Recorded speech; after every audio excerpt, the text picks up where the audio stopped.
C'est l'heure maintenant d'analyser trois valeurs. Aujourd'hui avec Vincent Gann, analyste technique. Bonjour Vincent. Bonjour Léonard, bonjour à tous. Alors on va commencer avec le grand éditeur de logiciels américain Salesforce.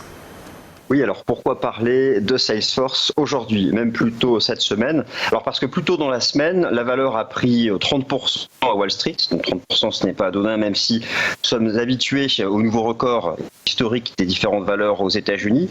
Alors 30% pour Salesforce pour deux raisons, et notamment une importante qui nous concernera lundi prochain. La première raison, ce sont les résultats trimestriels qui ont été publiés. Bon, voilà, ils ont battu le consensus, notamment pour les solutions CRM. Très bien, ça c'est une première chose. Et la seconde raison, c'est la modification de la composition de l'indice Dow Jones des valeurs industrielles. Alors ce vieil indice boursier américain, qui a du retard d'ailleurs sur le S&P 500. Alors effectivement, à partir de lundi, 3 valeurs sortent du Dow Jones et 3 valeurs font leur entrée, dont le titre Salesforce. Alors c'est ce qui a expliqué en grande partie la poussée des 30% mercredi et puis donc l'entretien de cette tendance haussière.